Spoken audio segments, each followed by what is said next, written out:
फकीर उस परमपिता परमात्मा के आगे प्रार्थना दुआ करते रहते हैं, अरदास करते रहते हैं, और उसका मकसद सिर्फ एक ही होता है कि हर जीव सुख शांति हासिल करे, हर इंसान को वो खुशियां मिले जिसके लिए वो दुआएं करता है, प्रार्थनाएं करता है। पर जायज नाजायज मांग ना तो कभी पूरी होती है और ना उसके लिए संत पीर फकीर कोई दुआएं करते हैं। जायज नाजायज, सही है गलत है, इसका पता कैसे चले? आप अगर सत्संग लगातार सुनते हैं, ये हो ही नहीं सकता कि आपको ये ना पता चले सही मांग कौन सी है और गलत मांग कौन सी है। सही मांग वो होती है जिससे परिवार का भला हो, समाज का भला हो, देश का भला हो और संसार का भला हो। सही मांग वो भी होती है शरीर का भला हो, आत्मा का भला हो और दिमाग में शांति रहे, संतोष धन आए, मन ना भटकाए, माया ना छलिया बने, काम वासना क्रोध लोभ मोह अहंकार तंग ना करें। ये सारी प्रार्थनाएं जब की जाती हैं तो परमपिता परमात्मा की दरगाह में मंजूर होती हैं।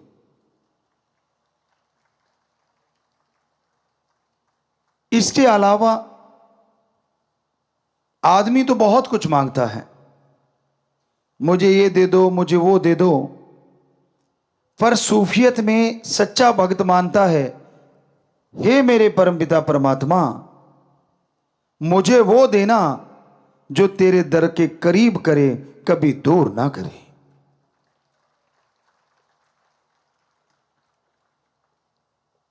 बहुत धन दौलत आ गई लोगों के पास, ऐशो आराम के साधन हो जाते हैं, और कमी यह आ जाती है कि वो परम पिता परमात्मा से दूर हो जाते हैं। तो आज यही कि मांगना कैसे है और किससे मांगना है। वैसे तो समाज में रहते हुए आप समाज से मांगते रहते हैं, लेन देन चलता रहता है, पर वो स्वस्थ तरीके से लेन देन हो।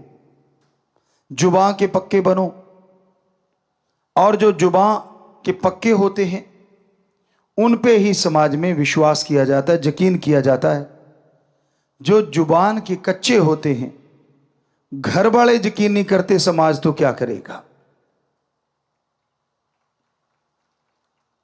पुराने समय में हमारे भारत में यह संस्कृति रही है कि दो दोस्त एक दूसरे को जुबान दे देते थे छोटे छोटे बच्चों के लिए कि भाई अपनी दोस्ती है, तेरा बेटा और मेरी बेटी की शादी आपस में करेंगे ताकि ये रिश्ता और मजबूत हो जाए। तो दोनों हाथ मिलाया या यूं कह दिया कि हाँ पक्का, और फिर 100% वो पक्का होता था, उसमें कच्चापन नहीं आता था। आज पहली बात तो जुबान ही नहीं रही, जुबान करके लोग मुकर जाते हैं। दूसरी बात, जुबान को छोड़ो, लिखा हुआ मुकर जाते हैं। ऐसा टाइम है, ऐसा समय है। प्यारी साध संगत जियो,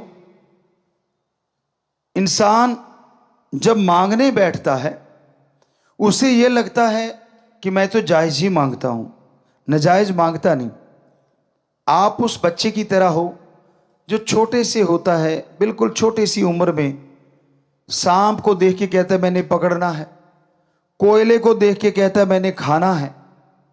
तो क्या अच्छे माँ बाप आप में से अपने बच्चों को वो खिला देंगे? क्या आप अपने बच्चे के हाथ में सांप पकड़ा देंगे? कभी नहीं। तो परम पिता परमात्मा तो आपकी आत्मा का मां बाप है, आपकी आत्मा का साईं है। आप नाजायज मांगेंगे तो वो आत्मघात के लिए कभी भी आपको नहीं देगा, अगर आप भक्त हैं। और अगर मालिक को लगता है कि आपके लिए सही है, लगता नहीं, वो तो जानता है, तो पल में वो आपकी इच्छा चुटकियों में पूरी कर देगा। पर कई बार होता है, आदमी कहते हैं ये मांग तो हमारी सबसे श्रेष्ठ और जायज। आप नहीं समझ सकते, वो मांग जायज है, सर्वश्रेष्ठ है, 100% सच, और मालिक अल्लाह राम 100% पूरी भी करता है। लेकिन थोड़ा आगे पीछे होता है, तो उसमें घबराओ नहीं, बल्कि सुमरन, अखंड सुमरन सेवा में लगे रहो, इबादत करते रहो, भक्ति करते रहो। तो यकीन मानो वो भक्ति के बदले आपकी वो जायज मांग ही पूरी नहीं होगी, भक्ति का फल भी आपके अकाउंट में जमा हो जाएगा। क्योंकि उसने इस बहाने आपको पता नहीं क्या क्या बख्श देना है। आप अपने सतगुरु से प्रीत करते हो, यानी ओम हरि अल्लाह राम से, या गुरु पीर फकीर से प्रीत रखते हो, उसके लिए तड़फते हो और सुमरन करते हो कि मेरी क्यों नहीं सुनता। वो सुन रहा है, और यकीन मानो 100% सुनेगा। लेकिन आप सुमरन कर रहे हो, उससे वो आपके कुलों का उद्धार किए जा रहा है, जो आपको पता नहीं चलता। आने वाले बुरी वक्त की तपिश से वो आपको बचाए जा रहा है। आने वाली तेज गर्म हवाओं से वो ढाल बन के आपके सामने खड़ा हुआ है। आने वाले बुरे वक्त से सुमरन करवा के आपको वो धुरी का दाना बनाना चाहता है, जिस पे चक्की घूमती है, सारे दाने पिस जाते हैं, लेकिन वो जो धुरी के साथ, वो जो किल्ली के साथ, वो कील के साथ जो दाने लग जाते हैं, जिस पे चक्की घूम रही है, पत्थर उठा के देखो, वो दाने ज्यों के त्यों बच जाते हैं। इसलिए वो आपसे वो सुमरन करवा रहा है। इसलिए आपको कहता है नाम चर्चा में, यानी मालिक के नाम की यहां चर्चा हो। शॉर्ट में बेपरवाह जी ने नाम चर्चा उसका नाम रखा कि परम पिता परमात्मा के नाम की चर्चा हो। वहां जाके सुनो, फल बहुत मिलेगा। जितना आगे मिलता था उससे सैकड़ों गुना ज्यादा यह फल रोजाना बढ़ता जाएगा। जितना आप रेगुलर होते जाओगे उतना फल बढ़ता जाएगा। आजकल नहीं है जो कि स्कूलों में होना चाहिए। हमारे टाइम में था कि जो सबसे ज्यादा जिसकी हाजिरी होगी स्कूल में, उस बच्चे को अवार्ड दिया जाता, चाहे कॉपी पेन ही क्यों ना हो। आज तो युग बड़ा आ गया, थोड़ा बड़ा अवार्ड भी रखा जा सकता है। तो उस वजह से बच्चे कंपटीशन में आ जाते थे और स्कूल से बंक नहीं मारते थे। फायदा किसका? बच्चों का भी, टीचरों का, प्रिंसिपल, हेडमास्टर का। क्यों? क्योंकि बच्चे लगातार आएंगे, ज्यादा ज्ञान हासिल करेंगे, तो मेरिट होल्डर तो क्या, वो जिले में और हो सकता है स्टेट, देश में भी टॉप आ जाए। आज के युग में हमने देखा बच्चे बंक मार के अपने आप को बड़ा साबित करते हैं कि मैंने इतने बंक मारे हुए हैं। उनको लगता है मैंने बहुत बड़ा काम कर रखा है। ये नहीं पता कि आपने अपने एम के अंदर सुराख कर रखा है। बचपन में एम होता है कुछ बनना, और जब जवानी आती है तब तक बन जाना, और जब अधेड़ अवस्था आती है तब तक बन के सारी खुशियां हासिल करना। लेकिन आज के दौर में ये चीजें नहीं है।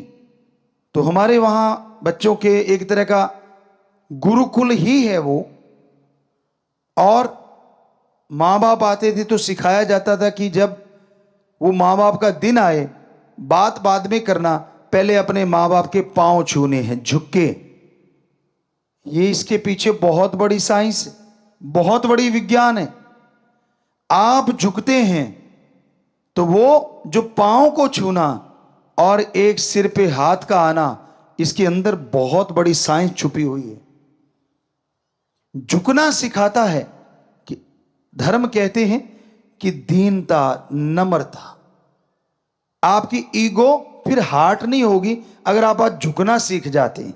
जो झुकना नहीं सीखते वो टूट जाया करते हैं। ऐसे तिनके को मरोड़ो, कुछ तिनके ऐसे होते हैं जो लचीले होते हैं, ऐसे ऐसे करते रहो, टूटते नहीं। उसी के वजह से दूसरे तिनके को ऐसे करते तड़ाक टूट जाता है। तो जिंदगी में आने वाला समय पता नहीं कैसा है, ये तो राम जाने। अगर वो मां बाप के सामने झुक गए तो हो सकता है लाइफ में मालिक ना करे ऐसा टाइम आए कि आपको झुकना पड़ जाए, तो तकलीफ नहीं होगी क्योंकि आप झुकना जानते हैं। और मां बाप का आशीर्वाद वो डुप्लीकेट नहीं होता, दुआएं लेके आता है, पॉजिटिव रेज लेके आता है कि बेटा सुखी रहे। यूं सिर पे हाथ रखते ही वो उनकी पॉजिटिव एनर्जी आपके अंदर प्रवेश कर जाती है। तो इसलिए हमने अपने बच्चे जो स्कूल में पढ़ते हैं उनको सिखाया था, हॉस्टल में खास करके जो बच्चे रहते हैं, कि बेटा जब पेरेंट्स डे हो आप जाओ, सबसे पहले माँ बाप के पांव छुओ और फिर पूछो कि पापा माँ सेहत कैसी है। और इससे कुछ जाता नहीं। यकीन मानो अगर आप झुक नहीं रहे तो ईगो अड़ रही है कि हमारे तो विचार ही नहीं मिलते, हम तो ऐसे कैसे झुक जाएं। विचार अपनी जगह, थॉट्स अपनी जगह, पर ये लेना देना अपनी जगह। आप सत्कार देते हो, बदले में पॉजिटिव एनर्जी ले लेते हो। बताओ फायदा किसको। ना चाहते हुए बुजुर्गों को हाथ रखना पड़ता है, पर कई बुजुर्ग होते हैं पीठ घुमा लेते हैं कितने के दिन। वो जट्टू इंजीनियर वाला काम तो होने से रहा, जो आपने देखा था कि वो पीछे पड़ गए थे क्योंकि उन्होंने तो अचानक पैर पकड़ के खींच लिए थे। खींचने नहीं, टच करने होते हैं। तो वो तरीका, अब साइंस भी इस चीज को मानने लगी। जब आप सुमरन करते हो, आपको नहीं मालूम, लेकिन बहुत पहले भी हमने सुनाया था, कुछ देशों के साइंटिस्टों ने इस पे रिसर्च किया और ये बताया कि जो लोग सुमरन करते हैं उनको एक जगह बिठाया और जो नहीं करते उनको अलग। तो बड़े परिवर्तन मिले। सुमरन कर रहे बड़े शांत रहते हैं जो सुमरन कर रहे थे, जो नहीं कर रहे थे वो बात बात पे टेंशन ले रहे थे, चिंता कर रहे थे। सुमरन कर रहे थे वो जिंदगी जीने के ढंग सीख रहे थे, और सुमरन नहीं करते थे वो टेंशन लेके सुसाइड की तरफ जा रहे थे। फिर उन्होंने उनका रिसर्च बंद कर दिया, अब सुमरन वालों पे फोकस कर दिया कि ऐसा क्यों है। सेंसर लगाए गए, कंप्यूटर से जो भी सिस्टम थे सारे लगाए गए। और ये बहुत पहले की बात है, सर्च करने पे शायद मिल जाए, लेकिन हमने कहीं पढ़ी थी।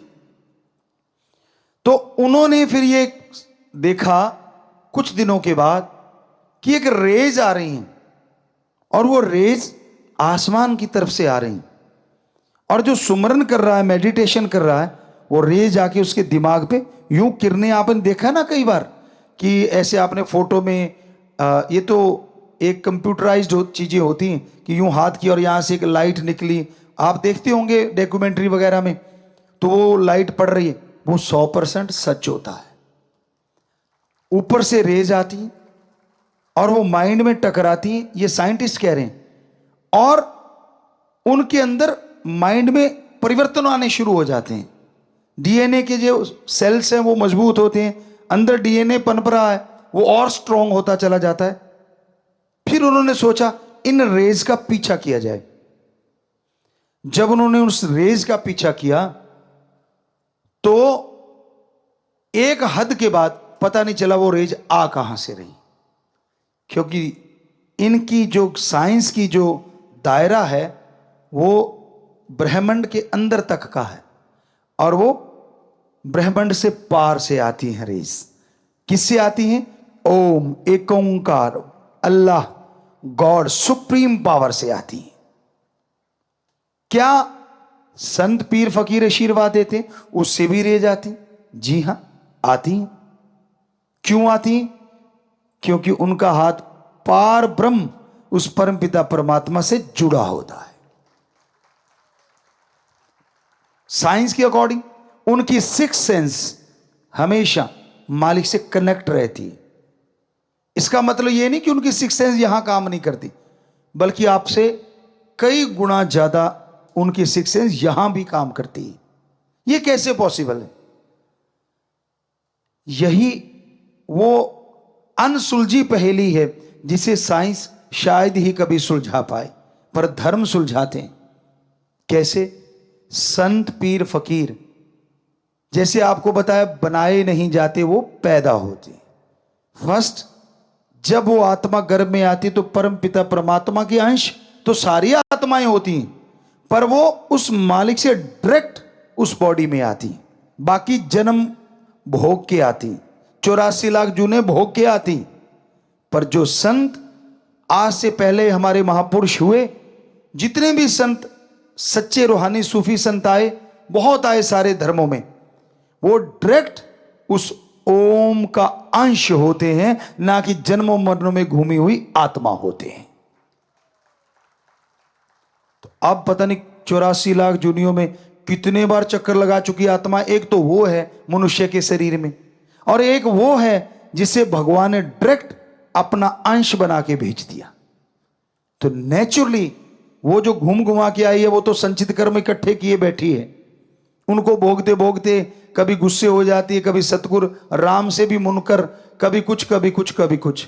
पर वो जो संतों की आत्मा इस बॉडी में होती है, वो परम पिता परमात्मा का प्योर और ओरिजिनल वो अंश होती है जो शरीरों में बाकी में गई नहीं, डायरेक्ट मनुष्य शरीर में आती है।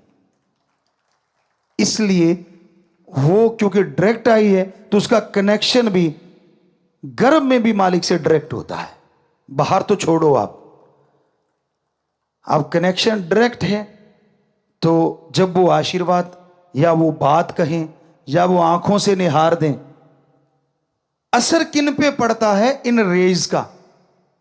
जो झोली फैलाए बैठा है, दीनता, नम्रता जिसके गहने हैं, जो 100% संतों के गुरु के वचनों को मानता है, ना कि नजायज फायदा उठाने के लिए आया, वो नहीं।